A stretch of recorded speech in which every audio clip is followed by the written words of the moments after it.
So, welcome everybody back to Forza Motorsport 7, and today we are weirdly looking at a new car pack, the Barrett-Jackson car pack. So, yeah, for whatever reason a new car pack has been released to this game, despite, Forza Horizon 4 being out for a few months, which does kind of indicate to me that Forza Motorsport 8 will not be coming out this year if they are bringing out car packs for this game. But nonetheless, it is free if you have the car pass already, and yeah, it's introduced 7 vehicles that have quite a unique presence going for them, and quite a good selection actually as well. 2 of the cars will get a full review of their own, the first of which will be this 1970 Plymouth Hemi Cuda Convertible, purely because I've been wanting to review the Cuda for a long while now, but the Cuda that we've had on several previous Forza games has never been fully viewable in Forza Vista, but this luckily is. And the second car will be this Shelby Monaco King Cobra. Again, it's a car that we've never had before, but it has plenty to talk about, and is a really rather interesting car to have on the game, really, because it's got quite a nice backstory to it. So yeah, they're the 2 cars that will get a full review of their own. But let's take a look at the other 5 vehicles in this car pack. First of which is this 1970 Chevelle Super Sport. So yeah, radically different over the standard Super Sport, which had 450 horsepower and 500 pounds-feet of torque, whereas this has 620 horsepower, 645 pounds-feet of torque from a massive 9.4 litre V8 engine, which is, yeah, pretty damn large. It weighs about the same as a standard Chevelle, but visually it's been slightly improved. As you can see, it's got new wheels there. The underneath stuff has been changed as well, so that's why the handling is and braking is better. And yeah, obviously it's got to be changed underneath to deal with all that power from that much bigger engine. So we'll just take a quick look at it in Forza Vista mode, because it does have quite a neat interior actually. It's got different seats, as you can see, and also a different dashboard, different center console, gear sticker and the like. So yeah, really rather visually a good looking car, and it's even still kept the boot, which is the least you can ask for. Though if you put any shopping in there, do not turn the stereo on, because that does look like a pretty nasty sound system, to be honest. It'd probably shake anything you had in there into bits. But nonetheless, let's get out onto a track and see what this car can do. So yeah, for every car in this car pack, we're going to be on the Lime Rock circuit for a couple of laps, just to see what it can do, because it is a pretty neat circuit, but it's not too long and winded, so won't really get bored of it. So yeah, let's get on it. So yeah, all of these vehicles have been part of the Barrett-Jackson auction company. They've either been sold by them or part of their own collection. And yeah, nice wide variety of vehicles, though to be honest they are all V8s, which I guess is no surprise. They are an American company after all. But yeah, at least I think they're an American company. But yeah, they're all V8s, and they're all really rather powerful for the most part. There is one that isn't, but we'll get to that eventually. But yeah, this Chevy is hugely powerful over the standard version, so that's why everything has had to be changed underneath, because if not, then yeah, that original car would struggle to deal with all this extra power, plus the obviously much larger engine up front. The original engine, I think, was a 7.5 litre, or at least around that range. So yeah, it's got nearly an extra 2 litres on top of that, plus obviously nearly 200 extra horsepower. So you have to obviously change the underneath, and even though they have changed underneath, and it has made a bit of a difference in terms of handling, it's still hardly a perfect car. Still has some of those old classic muscle car characteristics that you'd expect. So yeah, also obviously has a lot of weight still, weighing nearly 3,900 pounds, and if you play with the throttle a little bit too much, you will get plenty of oversteer. Weighing the kind of thing that, weighing as much as it does, obviously slowing the thing down does take a fair bit, even though obviously the brakes have been changed. Though with those really rather large rims on them, the brakes do look really rather small. but they're effective nonetheless, especially since obviously this car is now far quicker in terms of acceleration thanks to all that extra power. 0 to 60 in 3.372 seconds, 0 to 100 in 7.8 seconds, and it will have a top speed of 202 miles an hour. So yeah, this nearly goes to as fast to 100 as the original car went to 60, which kind of says everything really. But yeah, they've done a pretty damn good job in terms of upgrading the car, in terms of the underneath stuff to manage that far more powerful, far larger engine under that bonnet. So yeah, it's a pretty decent vehicle to be honest. I can't imagine how much it sold for. I imagine a lot, because a lot of work has gone into this. They've not just changed the underneath and the engine, they've obviously changed the interior to make it a little bit more updated to deal with obviously modern conveniences, and obviously update it to come with modern standards. But so yeah, fully respect it, but I respect it even more because they've obviously not changed it drastically on the outside. Yes, the rims have changed, but outside of that there's been very little differences changed to the bodywork, which I salute them for. Plenty of car companies now that when they upgrade an old car like this, change literally everything about the car, from the engine to the suspension, the brakes, to the styling. They'll put wings on it or change the headlights or the rear lights or anything like that, and just make a dog's dinner out of it, quite frankly. But they haven't done that with the Chevelle, so yeah, I'm glad about that. So yeah, let's move on and look at the next vehicle. And this is the next vehicle, the 1975 Ford Bronco. So yeah, this has been radically changed over the standard Bronco, unlike the Chevelle, which on the outside looked pretty similar to a normal Chevelle. This does not look similar to a normal Bronco in any way, because as you can see, compared to the standard version, it's been massively heightened in terms of ride height. Wheels are massively different, not just in terms of rims but also in terms of thickness, and yeah, the outside has also been changed. Also got winch hooks or whatever they are underneath the bumper. The removable roof has been permanently removed. It's got different wing mirrors, different exhausts, and yeah, a different engine as well. The standard one had a 4.9 litre V8 with 205 horsepower and 300 pounds-feet of torque, whereas this has 320 horsepower and 395 pounds-feet of torque from a 5.8 litre V8. So not a massive engine difference over the standard one, but even though it is only 0.9 of a litre more, it's got enough extra horsepower and torque to make up for that. And even though it does obviously weigh more as well, because obviously it's got more suspension gubbins underneath, etc., and probably heavier wheels and the like, it's, you know, got more than an extra horsepower and torque to deal with that extra weight. So 115 extra horsepower and 95 pounds-feet of extra torque. So yeah, let's just take a look at it in Forza Vista mode, so we can get a little bit more in detail with it. So yeah, there's the engine, all nice and shiny. Not sure whether or not it is just a standard engine, but it's been bored out a little bit more for more power, but either way, it's obviously been improved. Interior wise, it looks somewhat classic, similar, but as you can see, we've got a speaker in the rear now with those rear seats. Not sure whether or not this has been updated or anything. It does look like it has been, but nonetheless, it is still pretty good looking. And yeah, you can see there you've got your I think it's a low range gearbox down there to go with a manual up front, and yeah, new steering wheel, and yeah, new interior overall by the looks of things. But the big thing about this is obviously the suspension, and the engine has been changed, which kind of makes me think, why isn't this on Forza Horizon 4? Because obviously this would be perfect for the off-road elements on that game, whereas it's going to be a little bit less you know, useful on a track-orientated game like this.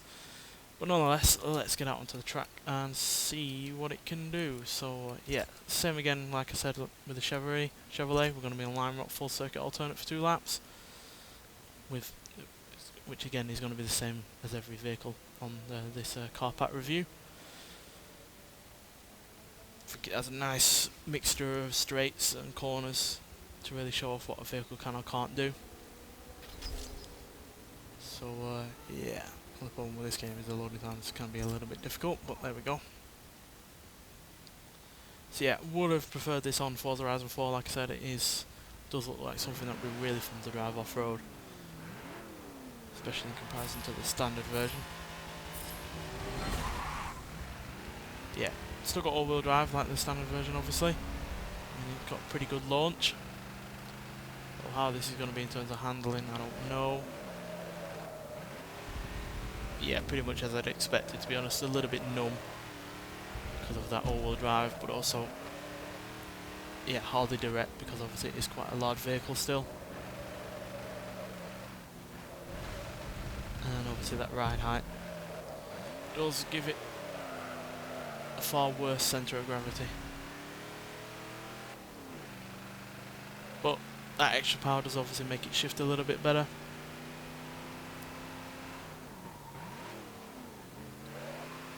And I imagine the brakes have been upgraded as well. And obviously the new rubber is obviously going to make it better in terms of grip. Though again, it would be more interesting to see what this could do on Forza Horizon 4. I'm actually going to go interior mode, just because it would be a little bit easier to drive. But yeah, still got a nice sounding V8. Maybe not quite as shouty and loud as the Chevelle, but still pretty decent. Especially when you consider this as a nearly 4,000cc less than that Chevelle does, so for it to sound as good as that, I'd be expecting a fair bit, to be honest. But acceleration wise, yeah, it's pretty decent for a vehicle of this size and weight. 0 to 16, 7.5 seconds, 0 to 118.380 seconds, and it will go on to a pretty decent 127 mph top speed, which when you consider this has the aerodynamics of a brick and obviously quite a high ride height, that's a fairly decent top speed. Any more than that really and you'd be risking, you know, rolling over if you had to take a sudden evasive manoeuvre. Because yeah, that centre of gravity is seriously high right now, which does make it a bit nerving hitting any of these bumps on the corners here, because yeah, rolling over I imagine is not too difficult in this vehicle. Handling wise, yeah, there's definitely some understeer there, but no more really than the standard vehicle, which is pretty good when you consider it's dealing with more power and more torque. Probably more weight up front as well with that bigger engine. But nonetheless, a pretty good vehicle. I just feel like it on this game is a little bit nonsensical, because obviously it is a high riding off-roader. I would have thought it would have made a lot more sense for it to be on the Forza Horizon 4 game. But at least, you know, I don't have to complain about it being just another modified version of a car we already have. So there is that. Nonetheless, let's get on to the next vehicle. And this is the next vehicle, another Ford, the 1932 Ford Custom Double Down, which is without doubt the most powerful vehicle in this car pack, as it has 850 horsepower and 775 pounds-feet of torque, which would be enough on its own, but the fact it also only weighs 2,500 pounds and has all-wheel drive, and as you can see, look by looks of things, drag tyres, yeah, it's a monumentally quick vehicle, to be honest. And yeah, it gets all that power from, again, another 9.4 litre V8 engine. Not sure if it's the same as in the Chevelle, but nonetheless still really, really powerful.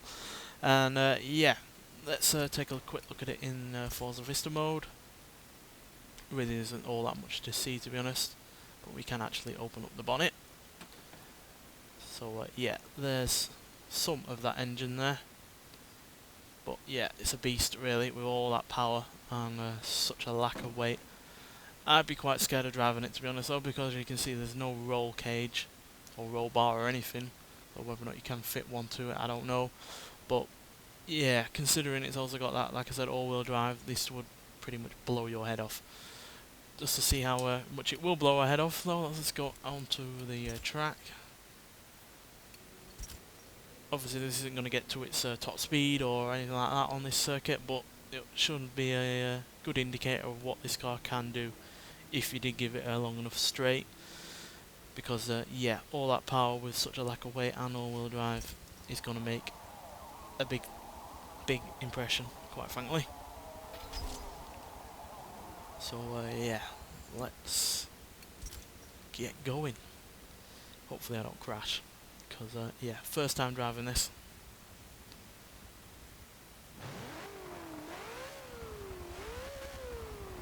Oh, that sounds pretty mean. Whoa dear. Yeah, this is quick. And it can take corners as well, surprisingly.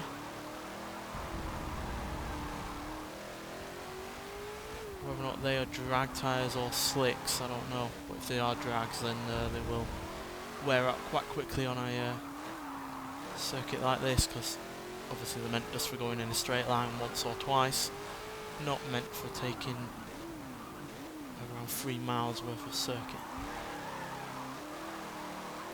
Just slide around a little bit.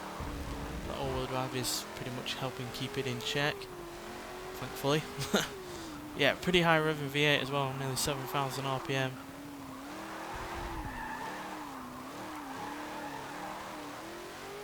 And yeah, formidable acceleration as you'd expect from a car with these kind of stats. This is the interior. Sorry, I keep pressing that button. I'm used to Forza Horizon 4 being the RB button. Yeah, pretty basic interior as you'd expect for a car that doesn't weigh all that much. And yeah, well, that obviously helps keep the weight down, and there's one reason why this car is so goddamn fast.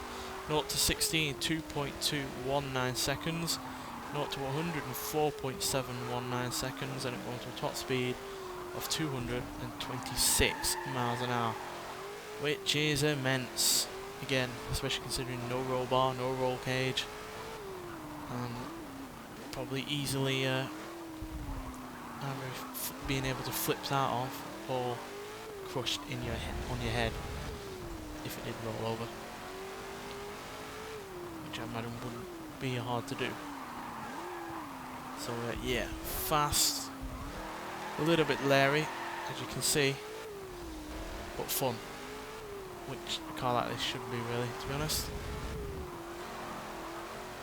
Again, probably sold for a hell of a lot, considering how damn quick it is and how impressive performance wise it is as well. So yeah, fairly formidable car there, sharing with the Chevelle as the biggest engine and from a V8 on this car pack, but yeah, easily the most powerful. Nonetheless, let's get on to the next vehicle. So, third and final Ford, the 1932 Ford Roadster Hula Girl.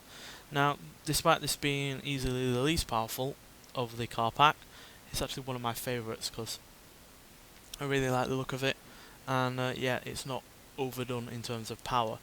As you can see, it's only got 200 horsepower and 325 pounds-feet of torque from a supercharged flathead V8 from Ford themselves. Not sure the size of it because I've struggled to find any information on this vehicle, but considering it only weighs 2,480 pounds, which is actually less than the double down that we just saw, that's pretty decent in terms of power overall. It's not stupidly overpowered, which I'm always a fan of. I'd rather have a car that's reasonably powered but still quick, but also manageable at the same time, and this car sure is. So yeah, let's take a quick look at it in Forza Vista.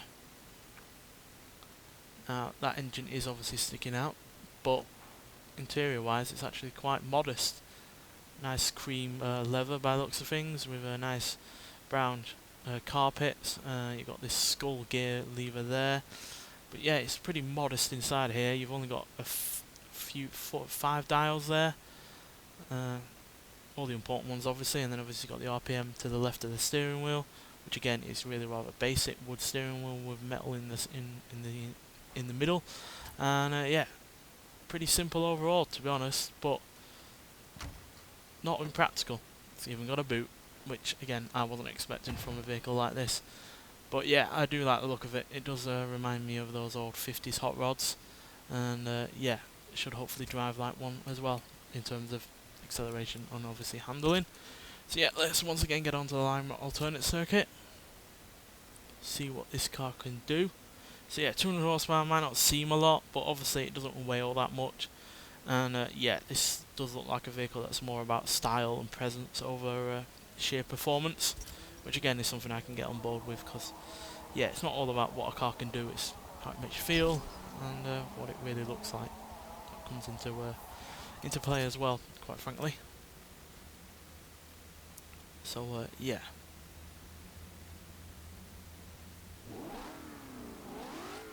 Sounds pretty good as well, to be honest.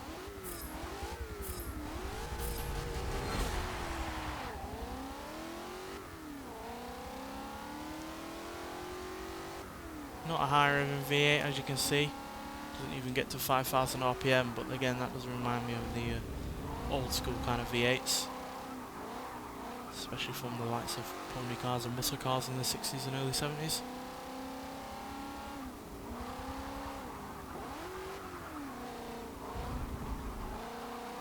It's reasonably quick, and it handles as well, which I guess I was kind of expecting, to be honest, because it does look like the kind of vehicle that would just go in a straight line.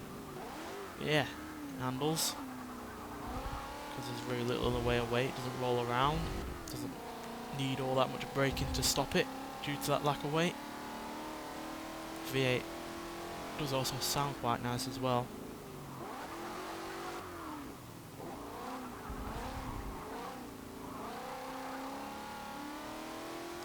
So yeah, it might well be the least powerful car on this car pack, but that hasn't dented my love for this at all.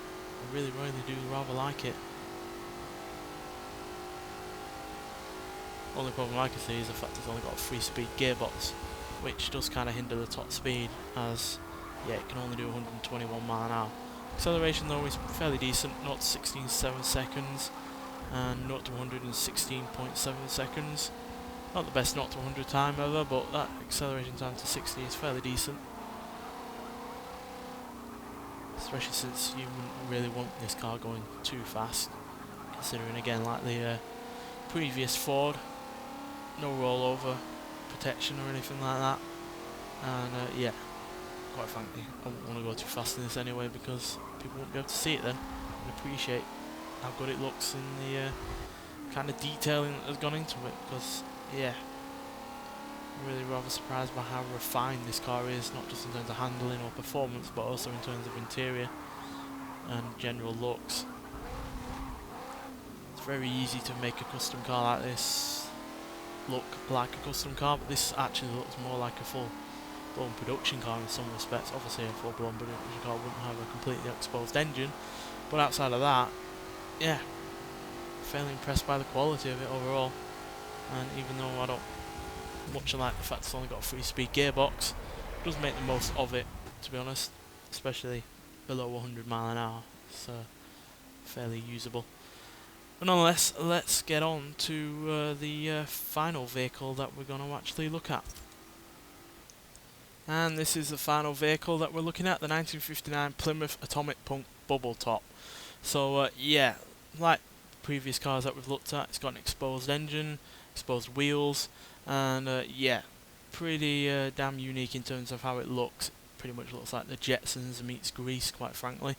It's apparently based on a Plymouth, not sure which one, because those fins do look familiar, but outside of that I really can't nail down what it would be based on. But yeah, it's got a pretty decent amount of power, 450 horsepower and 501 pounds-feet of torque from a 6.4 litre Hemi V8.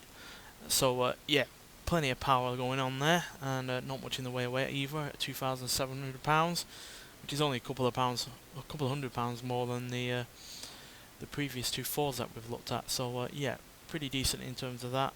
Is only rear-wheel drive though, just like the Hula that we just looked at. But yeah, even though I'm not a massive fan of those headlights at the front, it does overall look pretty good. And yeah, this Bubbletop is fairly unique, as you can see.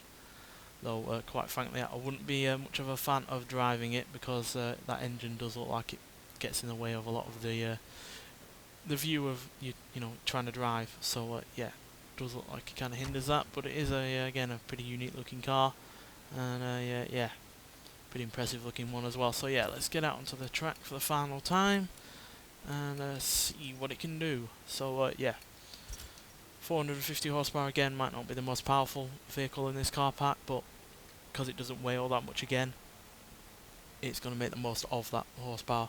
And again, 450 horsepower and more than 500 pounds-feet of torque is hardly a bad, you know, stat. And yeah, weighing as little as it does, like I said, we'll make the most of that power. So let's see what it can do. And obviously, weighing as little as it does, it's not going to have that much to stop when it comes to braking, and nor will it have that much to deal with when it comes to the corners. So yeah, that's the view you get when in the interior, only on your knees up to the dashboard. Pretty sure that's just a glitch though. You can't really see anywhere on the right hand side of the vehicle. You have to kind of like look around the engine to see where you're going. So yeah, that's why I'm going to go on the outside, because I've already failed at one corner trying to be in that view. But yeah, handles pretty well. There is some understeer. You can definitely feel that those tyres at the front are a lot thinner and a lot less grippy than the ones at the rear, which again does make for some understeer situations. But it's not so bad that it's not able to be dealt with. I'm sure once I get used to actually driving this thing, I'll become a little bit better at dealing with that understeer. Yeah, pretty decent acceleration. A bit more high revving than the Hula girl that we just looked at. But yeah, nowhere near as high revving as other V8s that we've seen on this car pack. Engine sounds fairly decent.